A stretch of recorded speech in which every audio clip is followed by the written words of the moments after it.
प्रिय भक्तगण, आज हम आपको एक कथा का श्रवण करा रहे हूं जो सुनने मात्र से आपके जीवन में सुख, संपत्ति और धन की वर्षा होगी। तो चलिए कथा को प्रारंभ करते हैं। माता पार्वती भगवान शिव से पूछती हैं, पृथ्वीलोक पर इंसान को पूर्व जन्म का कर्ज भी चुकना पड़ता है क्या? फिर भगवान शिव कहते हैं, हे देवी, यह सत्य है, इंसान को अपने पूर्व जन्म का कर्ज अवश्य चुकना पड़ता है। फिर माता पार्वती पूछती हैं, हे देवों के देव महादेव, यह कैसा कर्ज होता है जो अगले जन्म में भी चुकाना पड़ेगा है? फिर भगवान शिव कहते हैं, हे देवी, आज मैं आपको दो कहानी सुनाने जा रहा हूं। आप इस कहानी को ध्यान से सुनेंगे तो मालूम हो जाएगा कि पूर्व जन्म का कर्ज क्यों चुकाना पड़ेगा है। अगर आप यह कहानी सुन रहे हैं तो पूरा सुनिए। इस कथा को आधा अधूरा छोड़ कर जाने की गलती मत करिएगा, क्योंकि इस पवित्र कथा को पूरा सुनने से मनचाहा फल की प्राप्ति होगी। इसलिए इस कथा को पूरा सुने। आप शिव भक्त हैं तो भोलेनाथ का अनादर न करें। तो चलिए कहानी प्रारंभ करते हैं। बहुत समय पहले की बात है। रामपुर में लाला गोरखनाथ रहते थे। जब वे निर्धन थे तब उन्हें धन की अधिक लालसा नहीं थी, लेकिन जैसे ही उनके पास थोड़े पैसे आए, वे दिन रात उन्हें बढ़ाने की चिंता में डूब गए। धन की तृष्णा ऐसी ईंधन है जो बढ़ते रुपयों के साथ बढ़ती जाती है।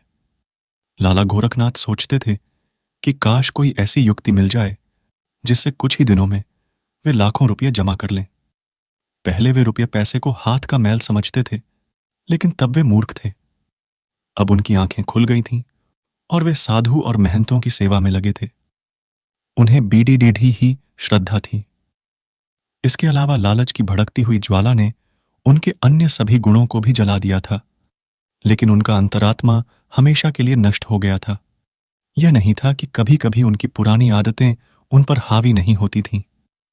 जिस प्रकार कभी कभार युवा चेहरे में बचपन की झलक दिखाई देती है, लेकिन यह अवस्था भी स्थायी नहीं रहती थी। नए स्वभाव के सामने पुराने विचार ऐसे दब जाते थे जैसे बुढ़ापा युवावस्था को परास्त कर देता है। जब भी लाला गोरखनाथ के द्वार पर कोई साधु महंत आता तो उनका मुख फूलों की तरह खिल उठता था, परंतु आदर सत्कार के समय वह श्रद्धा न रहती थी। एक बार की बात है, संध्या का समय था।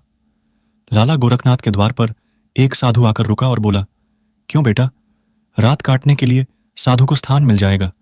साधु का मुख संतोष की मूर्ति था और आंखें अमृत के कटोरे। लाला गोरखनाथ का हृदय भक्तिभाव से भर गया। वह झुककर बोले, सिर आंखों पर। फिर साधु ने मुस्कुराकर कहा, बेटा, आजकल के समय में तुम्हारे जैसे भक्त पुरुष कहीं कहीं विरले ही मिलते हैं। संसार से धर्म का भाव ही जैसे उठ गया है। गोरखनाथ का हृदय खिल उठा। अपनी प्रशंसा साधु के मुख से सुनकर उनको ऐसा प्रतीत हुआ मानो उन्हें स्वर्ग मिल गया हो। होंठों पर शब्द आ ही गए थे, लेकिन उन्हें दबा दिया और उन्होंने कहा, महाराज, अगर हम संतों की सेवा नहीं करेंगे तो इस मानव जीवन का क्या लाभ? संत महाराज कमरे में दाखिल हुए। लाला गोरखनाथ ने उनके सत्कार में कोई कमी नहीं छोड़ दी।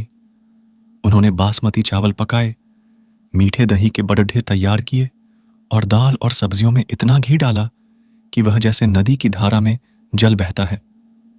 भले ही लाला गोरखनाथ इतने पौष्टिक आहार देने के पक्ष में नहीं थे, लेकिन इस संत की बातों में कुछ ऐसी शक्ति थी कि उनके वर्षों पुराने विचार चंद पलों में बदल गए। जैसे सूखी धरती पर एक दिन की बारिश से हरियाली छा जाती है, इस भक्ति भाव से संत का दिल खुश हो गया। रात भर बातें होती रहीं, ज्ञान और भक्ति की चर्चाएं चलती रहीं। अंत में गोरखनाथ ने पूछा, महाराज, आप साधु कैसे बने? साधु ने हंसकर उत्तर दिया, बेटा, बुढ़ापा आ गया है। अब क्या सारी उम्र गृहस्थी में ही फंसा रहूंगा? कुछ हरि भजन भी तो करना चाहिए। तुम्हारी कृपा से बहुत रुपया कमाया, 5 पुत्र हैं और 1 कन्या। अब रुपया पैसा सब उन्हें बांट दिया और तीर्थ यात्रा को जा रहा हूं। गोरखनाथ ने साधु की तरफ देखा और पूछा, तो आपने अपना सब कुछ बच्चों को दे दिया या अपने पास भी कुछ रखा है? साधु ने उत्तर दिया, मेरे हाथ में जो यह लाठी देखते हो, यह अंदर से खोखली है। इसमें मैंने 2 सोने की मोहरें डाल रखी हैं। यात्रा में कभी कभी धन की आवश्यकता भी पड़ी रीत जाती है। यह कहते कहते साधु को नींद लग गई, लेकिन गोरखनाथ की आंखें जाग रही थीं। वे बार बार लाठी को देख रहे थे और मन ही मन कुछ सोच रहे थे। लोभ धर्म के पीछे छुपा हुआ था और कुछ समय तक इस संघर्ष में यही हाल रहा। अंततः लोभ ने धर्म को हरा दिया। गोरखनाथ ने लाठी उठाई, पर उनके हाथ पैर कांप रहे थे। उनकी अंतरात्मा ने एक बार फिर से फडीडी एफबीडीहा आना शुरू किया, लेकिन लोभ के दृढ़ हाथों ने उसे दबा दिया। गोरखनाथ ने लाठी खोली और उसमें से सोने के मोहरे निकाल लिए और उनकी जगह सामान्य सिक्के भर दिए। अगले दिन सुबह साधु महाकाल के लिए तैयार हो गया। गोरखनाथ का दिल धड़क रहा था। उन्हें डर था कि कहीं साधु को शक न हो जाए। इस ख्याल से उनका चेहरा पीला पड़ता जा रहा था, लेकिन साधु को इस बात की कोई खबर नहीं थी। वह हंसते हुए बातें कर रहा था और रात की मेहमान नवाजी के लिए बार बार धन्यवाद दे रहा था। जाते समय गोरखनाथ ने कहा, महाराज, मेरे यहां संतान नहीं है। कृपया भगवान शिव से प्रार्थना करें कि हमारे यहां संतान हो जाए। वैसे तो हम पापी हैं, हमारी प्रार्थनाओं का कोई असर नहीं होता। आप महात्मा हैं, भगवान भोलेनाथ आपकी बात जरूर सुनेंगे। साधु ने उत्तर दिया, सुनेंगे या नहीं ये तो वही जाने, लेकिन मैं तुम्हें आशीर्वाद देता हूं कि भगवान शिव तुम्हें संतान दें। कहकर साधु चला गया। गोरखनाथ के सिर से मानो एक बड़ा बोझ हट गया। उन्हें ऐसा लगा जैसे साधु के जाने के साथ ही उनके दिल से एक पत्थर हट गया। वह इस चोरी के फल से नहीं बच सकते थे। गोरखनाथ का मन और मस्तिष्क अनुभव कर रहा था, परंतु वह इस चोरी के प्रकट होने से बहुत डरते थे। चोरी का प्रकट होना प्रत्यक्ष था, किंतु उसका फल भविष्य के पर्दे में था। मनुष्य वर्तमान समय के सामने भविष्य की परवाह नहीं करता। इधर साधु महाराज महाकाल पहुंचे तो उनका हृदय प्रसन्न हो गया। यहां साधु संतों को देखकर उसे ऐसी प्रसन्नता हुई मानो स्वयं भगवान शिव के दर्शन हो गए हों। उनका मन महादेव में लीन हो गया। एक हलवाई को बुलाकर बोले, मैं एक महामृत्युंजय जाप करना चाहता हूं, जिसमें महाकाल के सभी साधुओं को भोजन दिया जाएगा। इसका कुल खर्च कितना होगा? हलवाई ने अनुमान लगाया और जवाब दिया कि RS1000 में सब कुछ शानदार ढंग से हो जाएगा। साधु ने थोड़ी देर सोचा और कहा, क्या तुम यह सारा प्रबंधन कर पाओगे? हलवाई ने उत्तर दिया, जी हां, पूरी तरह से कर सकते हैं तो सारा प्रबंध तुम ही करो। जो भी खर्च होगा मैं चुका दूंगा। इसे कहते हुए साधु ने अपनी लाठी की ओर देखा और हलवाई ने जवाब दिया, महाराज, आप चिंता न करें, सब प्रबंध हो जाएगा। अगले दिन महामृत्युंजय का जाप हुआ और महाकाल में बड़ी धूम मची। लोग देखकर खुशी से झूम उठे। उन्होंने कहा कि इतनी उदारता और भक्ति भावना से भरे जाप को पहले कभी नहीं देखा गया। ऐसे दानी लोगों की कोई कमी नहीं है। जिनके पास धन की कोई कमी नहीं होती है, वे मुकदमेबाजी में लाखों लुटा देते हैं, बेटे के ब्याह पर लाखों उड़ा देते हैं, परंतु धर्म की राह पर RS01 भी खर्च नहीं करते। यह मनुष्य सच्चा मनुष्य है, जिसने अपना धर्म समझा और धर्म के सामने पैसे का मुंह नहीं देखा। अपनी प्रशंसा सुनकर साधु का दिमाग 7वें आसमान पर पहुंच गया और उसका हृदय आनंद में हिलोरे लेने लगा। साधु प्रसन्न हो रहा था, परंतु उसका भाग्य रो रहा था। शाम हुई। साधु ने अपने कमरे का दरवाजा बंद किया और लाठी को खोलकर देखा। लाठी के अंदर साधारण सिक्के देखकर उसका हृदय कांप गया। उसे ऐसा प्रतीत हुआ मानो कोई भयानक स्वप्न देख रहा हो। उसे अपनी आंखों पर यकीन नहीं हो रहा था। वह चाहता था कि यह स्वप्न जल्द से जल्द टूट जाए, पर यह कोई ऐसा स्वप्न नहीं था जिससे नींद खुल जाए। उसने बार बार अपनी आंखें मलकर उन साधारण सिक्कों को देखा। उसे लग रहा था कि अब मेरी गलती सुधर जाएगी, पर ऐसा नहीं हुआ। साधु के चेहरे पर पसीने की बूंदें झलक उठी। हलवाई को हिसाब थोड़ी ही देर में देना था। उसने सोचा, अब क्या होगा? अपमान की छवि उसकी आंखों के सामने खिंच गई। साधु कांपते हुए खड़ा हो गया। अपमान का ख्याल अपमान से भी ज्यादा डरावने लग रहा था। साधु में इसे सहन करने की शक्ति नहीं थी। वह कुछ देर तक सोचता रहा। तब संत ने दरवाजा बंद कर दिया और साथ ही उम्मीदों के द्वार भी बंद हो गए। संत ने चारपाई की रस्सियों को निकाला और उन्हें छत से लटका दिया। मौत दरवाजे पर खड़ी थी। संत की अंतरात्मा ने उपदेश दिए। दिमाग ने सलाह दी, पर निराशा ने हर तरफ अंधेरा कर दिया। संत का चेहरा मृत व्यक्ति की तरह सफेद पड़ गया। तब उसने चारपाई पर खड़े होकर अपनी गर्दन में फंदा डाला और कांपते हुए पैरों से चारपाई को ठोकर मार दी। संत फांसी पर झूल गया और उसकी मौत हो गई। सुबह बहुत खुशनुमा थी, लेकिन किसे पता था कि शाम इतनी दुखद होगी। कुछ समय बाद यह घटना हर बच्चे के मुंह पर थी। संत तो मर गया, लेकिन उसका आशीर्वाद अभी भी जीवित था। 1 साल के भीतर ही गोरखनाथ के घर में एक पुत्र का जन्म हुआ। गोरखनाथ ऐसे प्रसन्न थे मानो सारे संसार का धन मिल गया हो। अंधेरे घर में प्रकाश हो गया था। उनके पैर धरती पर न पड़ते थे। बालक का नामकरण संस्कार बड़ी ही धूमधाम से किया गया। इस उत्सव के अवसर पर एक बड़ा भोज दिया गया। उस दिन गोरखनाथ ने अपनी सारी जिंदगी की कंजूसी निकाल दी और रुपये को पानी की तरह बहाया। बालक का नाम हरिनाथ रखा गया। जैसे जैसे वह आयु में बढ़ता जाता, गोरखनाथ की कामनाएं पल्ला पसारती जाती थीं। हरिनाथ बहुत ही सुशील बालक था। उसकी बुद्धि देखकर आश्चर्य होता था। लोग कहते थे कि यह कुल का नाम बढ़ाएगा। गोरखनाथ यह सुनकर फूले न समाते। उसकी शरारतें और चंचलता को देखकर उनका प्यार और भी बढ़ता जाता था। इसी प्रकार 6 वर्ष बीत गए। हरिनाथ स्कूल में पढ़ने गया। वहां उसके गुणों का विकास होने लगा। वह हमेशा अपनी कक्षा में अव्वल आया करता था। गोरखनाथ यह देखकर ईश्वर का शुक्रिया अदा करता था, लेकिन कभी कभी जब उन्हें उस साधु के साथ अपने दुर्व्यवहार की याद आती तो उनके दिल में चुभन होती और उनकी आत्मा पर एक अनजाना डर छा जाता था। उन्हें बार बार अपने ऊपर गुस्सा आता था। वे अक्सर मन ही मन दुखी होते रहता कि मेरी बुद्धि पर क्या पर्दा पड़ गया था कि मैंने ऐसी मूर्खता की। लेकिन बीता हुआ समय उनके हाथ में नहीं आ सकता था। उन्होंने सोने की 200 मोहरें को रूमाल में बांधकर एक संदूक में रख दी और निश्चय किया कि वे उस साधु को दे देंगे। उन्होंने साधु की खोज शुरू कर दी। कई लोगों को भेजा गया, लेकिन वे साधु तक नहीं पहुंच सके। इतना समय बीत गया कि गोरखनाथ उस घटना को भूल गए थे, परंतु सोने की मोहरें अभी भी एक रूमाल में लिपटी संदूक में पड़ी थीं। समय गुजरता गया और हरिनाथ अब 20 वर्ष के हो गए थे। वसंत के दिनों में जब खेतों में सरसों खिल रही थी, गोरखनाथ अपनी पत्नी और बेटे हरिनाथ के साथ महाकाल के लिए निकल पड़े। वहां पहुंचकर वे एक सराय में ठहरे। वहां गोरखनाथ को पता चला कि उनके बेटे हरिनाथ की प्रकृति साधुओं जैसी थी। वह दिन रात साधुओं के डेरे में समय बिताता और जब भी किसी दीन दुखी या गरीब को देखता उसकी मदद करता। इसे देखकर गोरखनाथ बहुत परेशान होते थे, पर वे कुछ कर नहीं पाते थे। हरिनाथ का मुख देखकर उनका क्रोध तत्काल ही उतर जाता था। वह बहुत सोचते थे, परंतु हरिनाथ के इस स्वभाव का कारण उन्हें समझ में नहीं आता था। एक बार सायंकाल की बात है। हरिनाथ महाकाल में ही अपने डेरे की तरफ लौट रहा था कि रास्ते में एक बूढ़ा आदमी उसे रोता हुआ मिला। हरिनाथ ने आश्चर्य से पूछा, क्यों भाई, रोते क्यों हो? क्या कहूं? कहते हुए लज्जा आती है।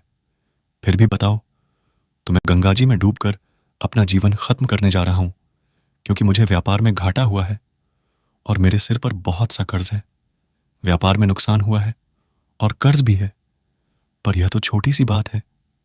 उस बूढ़े व्यक्ति ने अजीबो गरीब नजरों से हरिनाथ की ओर देखते हुए कहा, मुझे अपना कर्ज चुकाना है, नहीं तो मेरे पास आत्महत्या करने के अलावा कोई विकल्प नहीं बचेगा।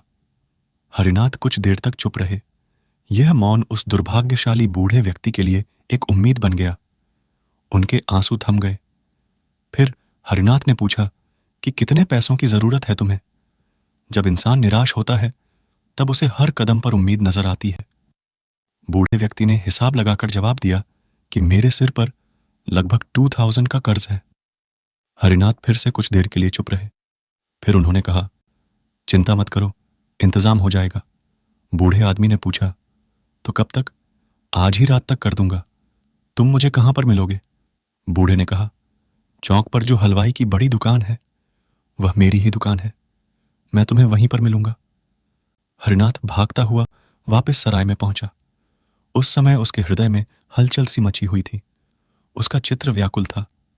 वह चाहता था कि जितनी जल्दी हो सके हलवाई का संकट दूर कर दे। उसे किसी दिव्य शक्ति ने विश्वास दिला दिया था कि इस हलवाई की सहायता करना मेरा धर्म है। वह एक विशेष भावुकता के साथ डेरे पर पहुंचा। माता और पिता दोनों कहीं बाहर गए हुए थे। हरिनाथ का रास्ता साफ हो गया। उसने नौकरों से चाबियां ली और कमरे के अंदर गया, परंतु संदूक में ताला लगा हुआ था। हरिनाथ पर भूत सवार था। उन्होंने एक पत्थर उठाया और ताले को तोड़ दिया, फिर संदूक को खंगालना शुरू कर दिया। निराशा ने अपनी जगह बना ली, लेकिन आशा ने बंधन बांध दिए। अचानक आशा की चमक नजर आई। हरिनाथ के हाथ में एक रूमाल आ गया। उन्होंने उसे कांपते हाथों से खोला और उनका दिल कमल की तरह खिल उठा। उस रूमाल में सोने की मुद्राएं थीं।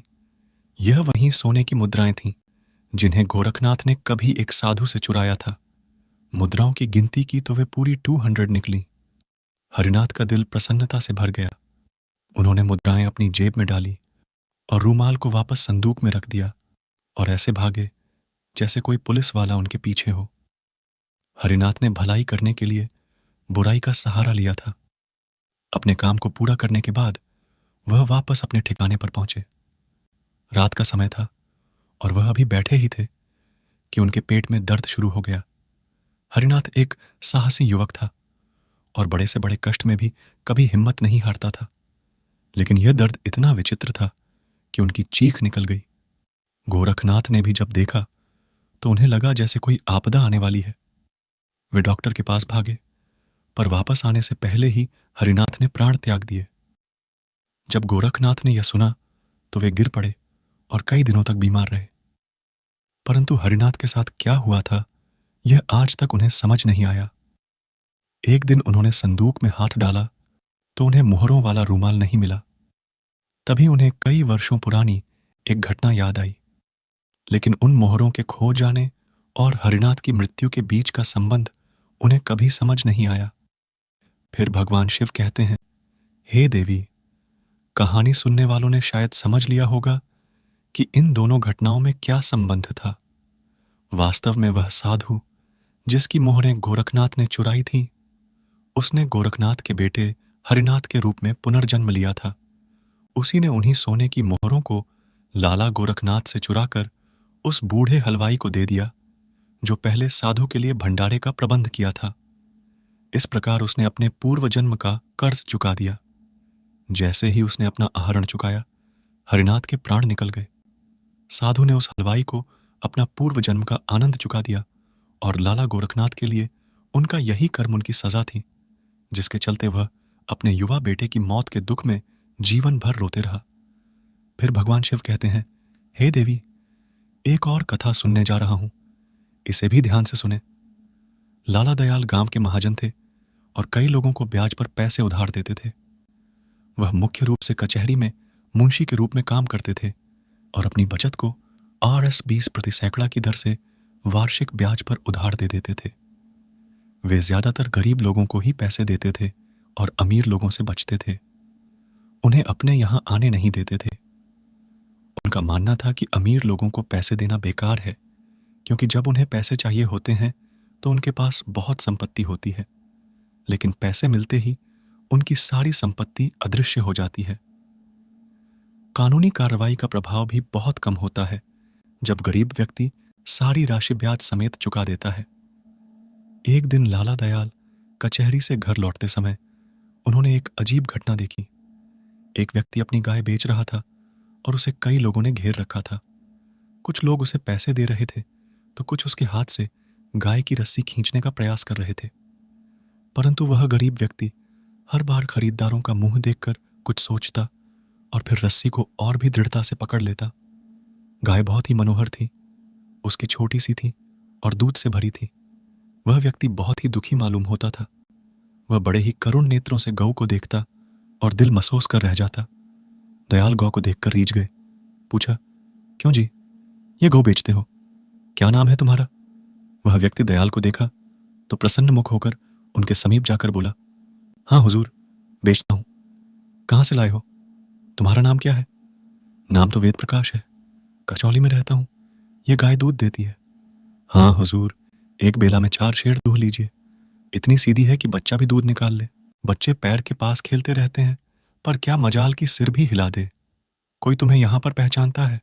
सेठ साहब को शक हुआ कि कहीं चोरी का माल ना हो। नहीं हुजूर, गरीब आदमी हूं, मेरी किसी से जान पहचान नहीं है, क्या दाम मांगते हो? वेद प्रकाश ने RS 100 बतलाए। सेठ साहब को RS 80 में वह माल जंचा। कुछ देर तक दोनों ओर से मोलभाव होता रहा। वेद प्रकाश को रुपयों की गरज थी और सेठ को गौ की चाह थी। सौदा पटने में कोई कठिनाई न हुई। 8 पर सौदा तय हो गया। वेद प्रकाश ने सौदा तो किया था, पर वह अभी भी मोह के बंधन में था। वह कुछ समय तक सोचता रहा, फिर धीरे धीरे दयाल के पीछे पीछे चलने लगा। इसी दौरान एक व्यक्ति ने पास आकर कहा, अबे, हम आर्स टायर देंगे, हमारे साथ चलो। वेद प्रकाश ने जवाब दिया, क्या जबरदस्ती है? दूसरा व्यक्ति बोला, हमसे 12 रुपये ले लो, अब तो खुश हो जाओ।